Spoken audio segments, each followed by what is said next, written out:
শেখ মুজিবুর রহমান তার ছবি বাংলাদেশের কোন সরকারি দপ্তর তো দূরের কথা, কোন মুদি দোকানেও থাকার কোনো সুযোগ নেই। আজকে আওয়ামী লীগের ইতিহাস হচ্ছে ঘৃণিত ইতিহাস। আওয়ামী লীগ হচ্ছে একটি কলঙ্কিত নাম।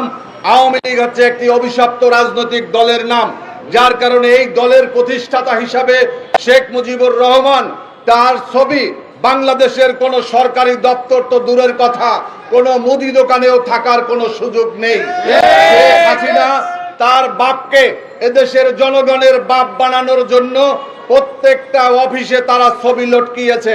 বাংলাদেশের সংবিধানকে, আপনারা যারা এই সংবিধান সম্পর্কে অবগত, আপনারা দেখেছেন সংবিধানের শুরু থেকে শেষ পর্যন্ত মনে হয় যেন এই মুজিব কন্যা এবং মুজিব পরিবারের বন্দনায় ভরা ছিল।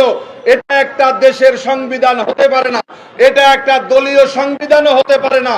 আমার বিশ্বাস এটা আওয়ামী লীগের সংবিধান হওয়ার যোগ্যতা রাখে না। তাই আমরা বলতে চাই এই সংবিধান এটা ঘৃণিত সংবিধান। এই সংবিধানকে পরিবর্তনের জন্য আমরা দীর্ঘ 17টি বছর গণতান্ত্রিক যে আন্দোলন করেছি, যার ধারাবাহিকতায় বিগত 5ই আগস্ট ছাত্র জনতার বিপ্লব হয়েছে। এই বিপ্লবের দাবি, আজকে দেওয়াল লিখনের দাবি হচ্ছে এই সংবিধান পরিবর্তন করে জনগণের সংবিধান বাস্তবায়ন করতে হবে। বন্ধুরা, আজকে আমরা আমাদের এখান থেকে একটা 24 ঘন্টার আলটিমেটাম দেওয়া হয়েছে। শুধুমাত্র আলটিমেটাম দিয়েই কিন্তু শেষ করলে হবে না, প্রত্যেকটা অফিসে অফিসে অভিযান চালাতে হবে। শেখ মুজিবের কোন ছবি কোন অফিস আদালতে থাকতে পারবে না। শেখ হাসিনা বাংলাদেশ থেকে পালিয়ে গিয়েছে তার পিতার ছবি মাথায় নিয়ে। এখনো যারা অফিস করছেন তাদেরকে বলতে চাই, আপনারা কিন্তু আওয়ামী দোসরে পরিণত হবেন।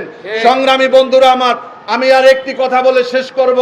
আপনারা দেখেছেন এই ডক্টর মোহাম্মদ ইউনূস, যিনি এদেশের গণমানুষের কাঙ্ক্ষিত বিপ্লবের ফসল হিসাবে যিনি আজকে ক্ষমতা গ্রহণ করেছেন, তাকে বলতে চাই ছাত্র জনতার রক্ত আপনি ক্ষমতায় এসেছেন।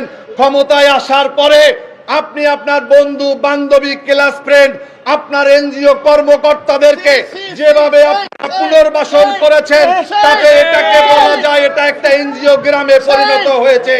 আমরা শুনেছিলাম জাসদের নেতাদের মুখে তারা এই জাতির পিতাকে তারা জুতার ফিতা বলেছিল। আমরা ইতিহাসের থেকে আমরা শিক্ষা নিয়েছি।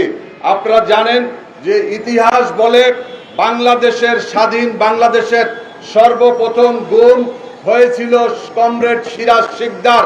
তাকে গুম করার পরে জাতীয় সংসদে শেখ মুজিব বলেছিলেন, কোথায় সিরাজ শিকদার? বাংলাদেশের চলচ্চিত্রকার জহির রায়হানকে গুম করেছিল আওয়ামী লীগ এবং শেখ মুজিব। বাংলাদেশের দুর্ভিক্ষ প্রবর্তন হয়েছিল শেখ মুজিবের আমলে। বাংলাদেশ থেকে সমস্ত রাজনৈতিক দলকে নিষিদ্ধ করা হয়েছিল মাত্র 13 মিনিটের সংসদে। সেদিন 17টি রাজনৈতিক দলকে নিষিদ্ধ করা হয়েছিল। তার মধ্যে একটি দল ছিল বাংলাদেশ লেবার পার্টি, যার চেয়ারম্যানের দায়িত্বে আমি রয়েছি।